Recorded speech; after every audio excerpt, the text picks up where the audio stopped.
All right, everybody, get ready to dig in as always, because today we're going way back, like way back, before dinosaur was even a word. Definitely before my time, that's for sure. Huh, mine too. But seriously, imagine finding a bone bigger than you are. No Google, no museums. What would you think?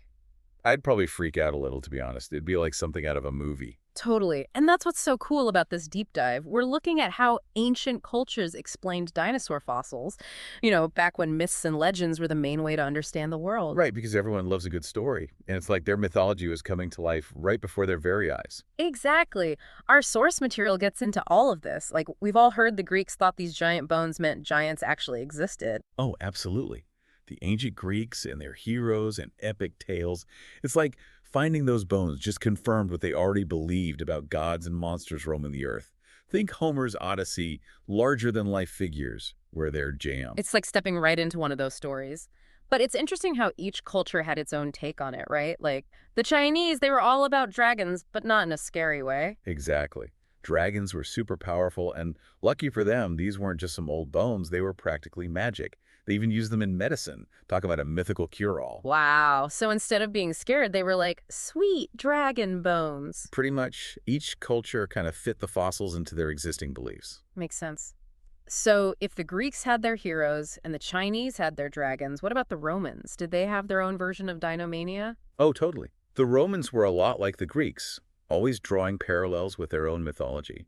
To them, these giant skeletons, they were the remains of legendary heroes, powerful gods, or even the mighty titans who came before the gods. So, instead of challenging their beliefs, finding these massive bones actually kind of like reinforced them. Exactly. It goes to show how deeply ingrained cultural narratives can be. Yeah.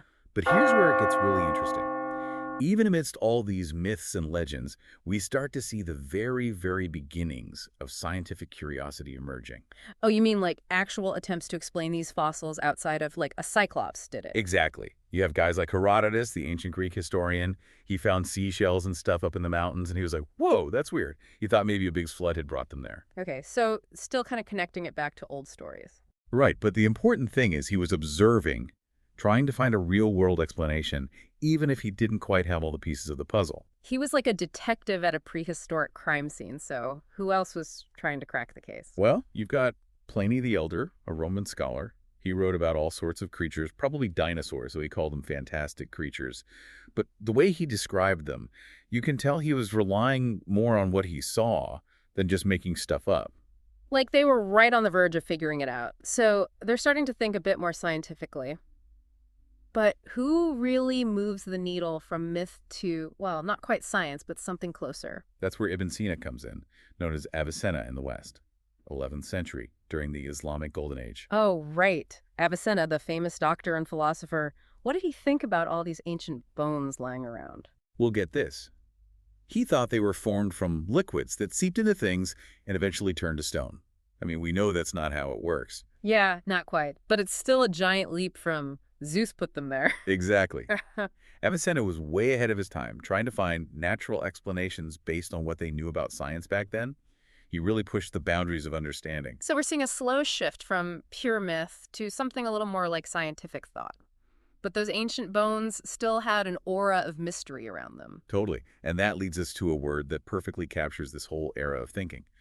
Antediluvian. Antediluvian. Now that's a word that sounds old. What's it all about, and how does it fit into our story of fossils and dinosaurs? So at first, antediluvian was all about the Bible, referring to the time before the Great Flood, right? Like a lost world full of crazy creatures. Okay, I can see where this is going. Yeah, so when scientists in the 17th and 18th centuries needed a word to describe those periods long before humans even existed, they were like, antediluvian, perfect. It's like saying, we're talking so far back, it might as well be a myth.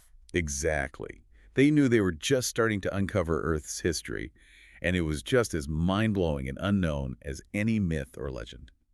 We're back, and things are about to get even more interesting as we dig deeper into the world of antediluvian thinking. So we've seen how those ancient cultures explain giant fossils. It was all myths and monsters and fitting these bones into their existing beliefs. Right, but as we move into the 17th and 18th centuries, things start to shift. We see a new generation coming, and the scientists, the real investigators of the past. It's like they traded in their storytelling hats for, like, lab coats and magnifying glasses. Exactly. And instead of just trying to make the fossils fit into old stories, they're using them to build a whole new understanding of Earth's history. Two fields really take off during this time: geology and paleontology. Makes sense. Digging up rocks and fossils kind of goes hand in hand, right? So how do these new fields change the game? It's all about observation, really looking closely at the evidence. And they're developing new techniques to analyze rocks, fossils, the layers of the Earth. It's a whole new level of precision. Our source material talks about how this new approach completely changed how people thought about time itself. Like, suddenly the Earth was way older than anyone had imagined. Exactly. It's like they stretched out the timeline of history. And a key figure in this whole shift is Charles Lyell. He was a total rock star, literally. Okay, I have to ask, how does someone become a rock star geologist? Well, Lyell basically challenged everyone's assumptions about the age of the Earth. Back then, most people thought it was only a few thousand years old, based on biblical interpretations. Right, like the whole created in 7 days thing. Exactly. Yeah. But Lyell was looking at the evidence, the rock layers, the fossils, and he realized it just didn't add up. He argued that the Earth had to be way older, millions, maybe even billions of years old. Okay, so not a 7-day project anymore. How did he explain how all that time added up? It was all about gradual change, slow processes happening over vast amounts of time. He called it deep time. Think erosion, sedimentation, volcanoes. These things take forever to shape the Earth. So Earth wasn't built in a day, more like a few billion years. And this idea of deep time, it kind of blew everyone's minds, right? Oh, absolutely. His book, Principles of Geology, it was like a bombshell in the scientific community. He completely shifted how people understood the Earth's history. In this new timeline, it opened up space for even more incredible discoveries. Like the age of the dinosaurs. But our source material doesn't focus too much on individual scientists, even the rock star ones like Lyell. True. But Lyell's work paved the way for other groundbreaking theories, like you can't talk about understanding life on Earth without mentioning Charles Darwin and his theory of evolution. Right? Darwin, evolution, survival of the fittest. I've heard of that. It's like Lyell gave us the stage, this ancient Earth with tons of history, and Darwin filled it with a cast of characters and an epic story. And the dinosaurs, they're like the stars of the show. Exactly. Darwin showed how life on Earth, including those antediluvian monsters, changed and diversified over millions of years. They weren't just random curiosities anymore. They were part of this grand narrative, evolving and adapting over time. And we're back for the final dig into antediluvian thinking. We've gone from myths and monsters to geology, deep time, even Darwin and evolution. It's amazing how much our understanding of these ancient bones changed as we learn more about the Earth itself. Totally. But I gotta be honest, one of my favorite parts of all this is seeing those old drawings of what people thought dinosaurs looked like. Oh, absolutely. It's like science meets imagination, and sometimes they clash in a really interesting way. Exactly. Our source talks about this paleo artist, Mario Landis, who recreates those early dinosaur reconstructions. Oh yeah, Landis's work is amazing. It's like they had some fossil pieces, but no complete skeletons and definitely no reference photos. So what did they come up with? Were they even close to the dinosaurs we see in museums today? Not always. Take iguanodon, for example. We know it now as this big plant eater, maybe walked on 2 legs, maybe 4.